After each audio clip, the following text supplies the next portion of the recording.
Now, those who are waiting most anxiously on news of a deal, they're the families of the 115 hostages still captive in Gaza. One of those hostages is Carmel Gat, one of the 14 women who have been hostage for 317 days now. I'm joined now by Carmel's Gazan, Gil Dickmann. Gil, thank you for joining us this evening. I want to begin by asking you exactly how you and your family have been these past 10 months. I know you and many of your family members have still been vocally fighting for Carmel to get more attention brought to her.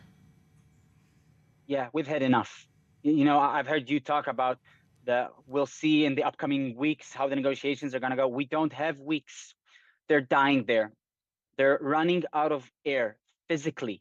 Some of them can't breathe. We know that for a fact.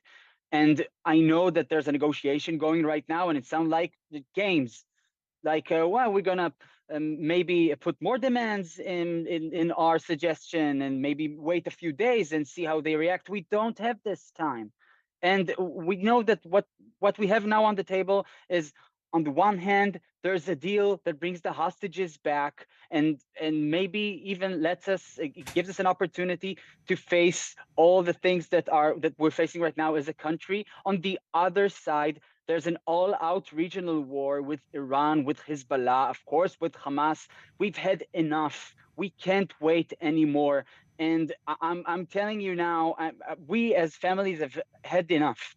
That's it. We can't wait any longer. We have to act now. And maybe it's going to be walking towards Gaza to show all the world that we can't do it anymore. Maybe it will be other things. But I gotta tell you, these messages that we're getting from the negotiations, that's not what we've been hoping for.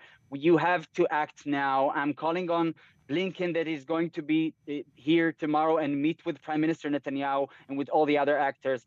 We need you to do more. We know that you've done a lot. We need you to do more, to put more pressure on all the parties to make sure that an agreement is reached within the next few days, because life and death of hostages is on the line right now. Some hostages will not be able to make it if you don't reach an agreement right now. Reach a deal, seal the deal, and get them home. 317 days is far too many. Bring them home now. They should have been home yesterday, as you and many of those family members are stating. You mentioned hearing the messages coming out of the negotiators. What messages have you been hearing from the Israeli government at this time?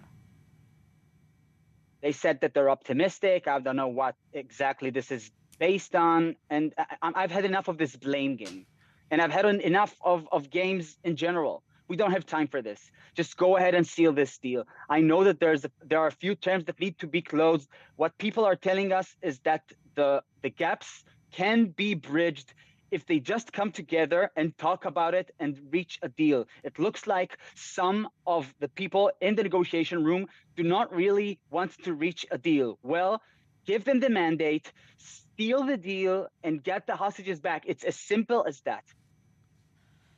Gil, I hear the passion, I hear the pain in your voice right now. What would your message be to Carmel if she is able to watch this right now?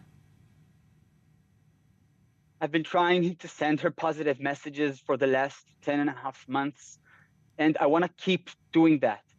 And I want her to know, Carmeli, that your father and your brothers and all of us, all your cousins, all your family, all your friends, we're all fighting to get you out of there. And we're coming for you. You should know that. And all the world should know that. You know, Romi Gonen just had her 24th birthday today, and her family just gathered together to celebrate. But it was such a sad celebration because we thought she'd be here by now. She should be here. Romi should be here, and Carmel should be here, and all other 113 hostages, dead or alive, must be here. They should know that we're going to do whatever we can. Maybe we'll march towards Gaza. Maybe we'll march towards Qatar. I don't know, but we're going to do whatever we can to bring you back. We promise.